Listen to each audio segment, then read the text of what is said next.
bikin perut, Pak. Itu mah hanya segelintir.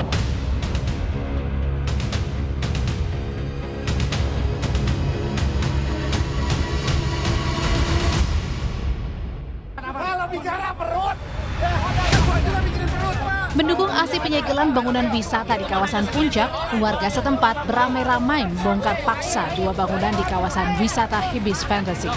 Warga tak ingin menunggu lama pembongkaran dilaksanakan pasca Gubernur Jawa Barat Deddy Mulyadi bersama Menteri Koordinator Bidang Pangan Zulkifli Hasan dan Menteri Lingkungan Hidup Hanif Faisal Nurofik menyegel 4 bangunan wisata di kawasan Puncak. Dalam pembongkaran itu, 2 bangunan yakni pos pengamanan dan gapura pintu masuk dirobohkan menggunakan alat berat.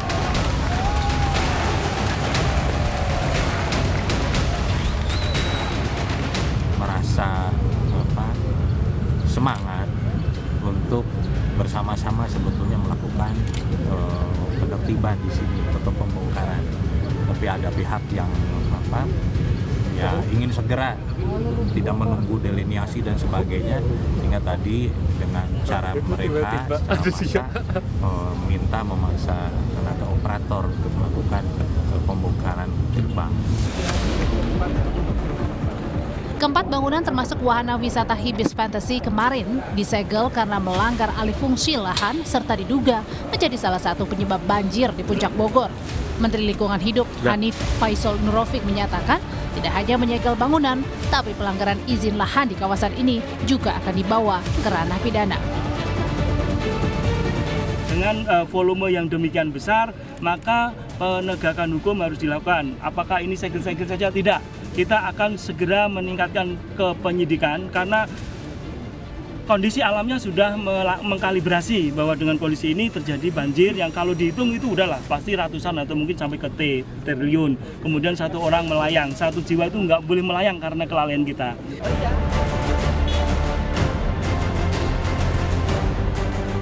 Usai dirobohkan, lahan tempat bangunan tersebut akan dikembalikan menjadi hutan alias zero bangunan dan dijadikan daerah serapan air. Langkah ini diharapkan mampu mencegah bencana banjir maupun tanah longsor di kawasan tersebut. Tim Liputan, Kompas TV, Puncak, Jawa Barat.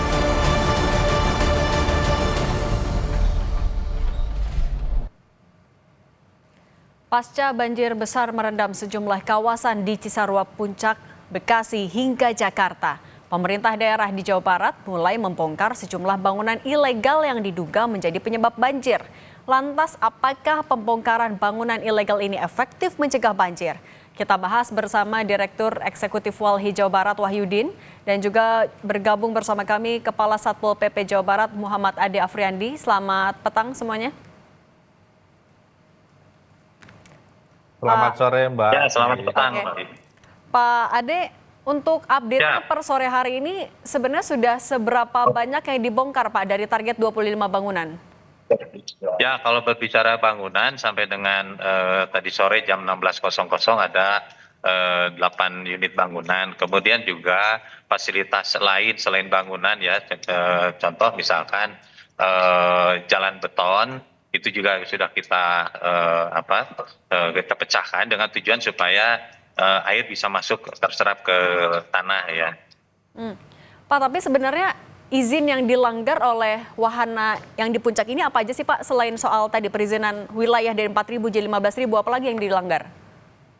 Ya, sebetulnya kalau berbicara dokumen perizinan itu sudah dilengkapi dan oleh pemerintah Kabupaten Bogor, makanya diberikan izin ya, terutama persetujuan bangunan dan gedung. Nah, kemudian yang menjadi pelanggarannya dari persetujuan bangunan gedung yang dikeluarkan pemerintah Kabupaten Bogor seluas 4.183 meter persegi, ternyata di lapangan sampai dengan kemarin kita melakukan pengawasan bersama DPKPP Kabupaten Bogor dan Satpol PP Kabupaten Bogor, ternyata sudah mencapai 20.000 meter persegi. Dan jumlah bangunan yang diberikan persetujuan sebanyak 14, nyatanya menjadi 39 bangunan di kawasan ini. 20.000 meter persegi ya. Oke, saya mau tanya ke Pak Wahyudin. Pak Wahyudin, sebenarnya kan langkahnya adalah mau membongkar kemudian reboisasi. Cukupkah, efektifkah langkah itu untuk kalau solusinya untuk banjir?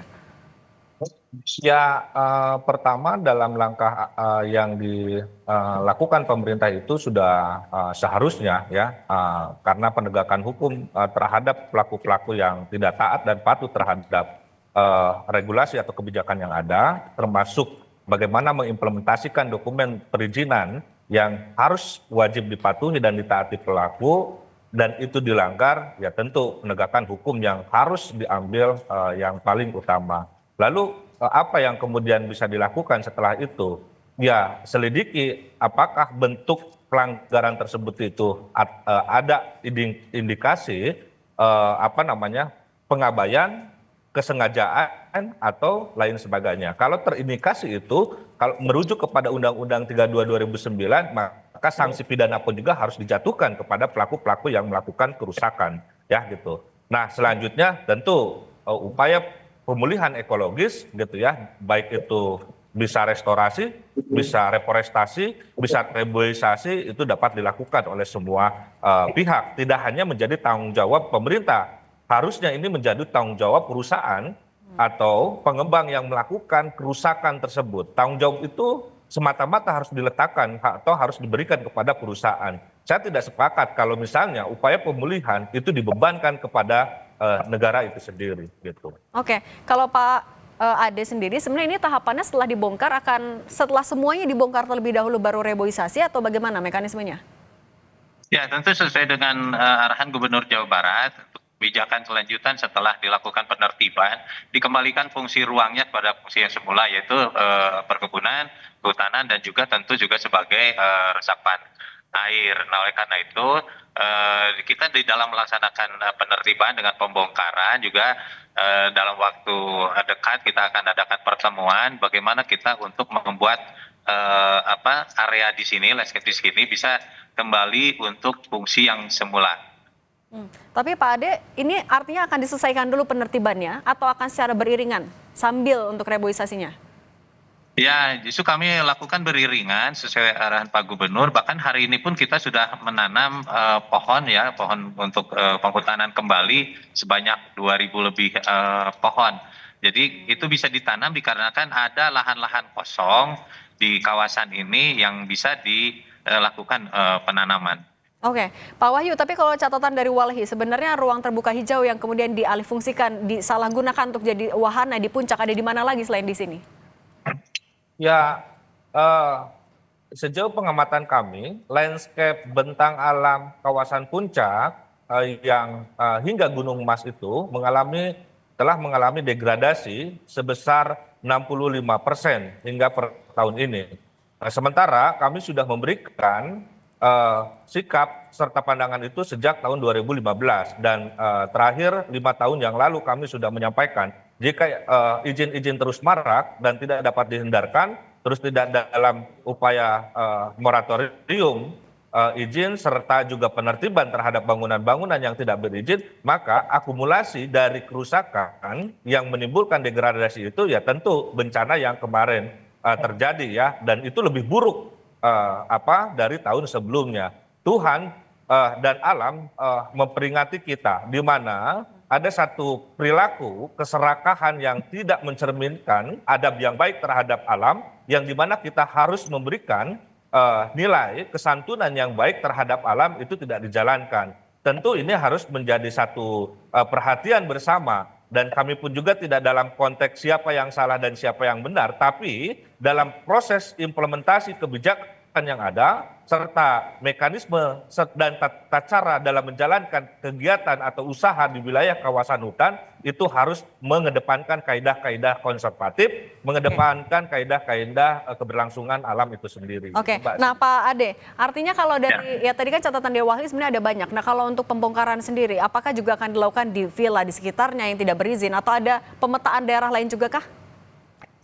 Ya, tentu yang dilakukan kemarin pada hari Kamis dengan hadirnya Pak Menko Pangan, kemudian Menteri Lingkungan Hidup, kemudian dari ATR BPN dan juga tentu Pak Gubernur dan Bupati Bogor.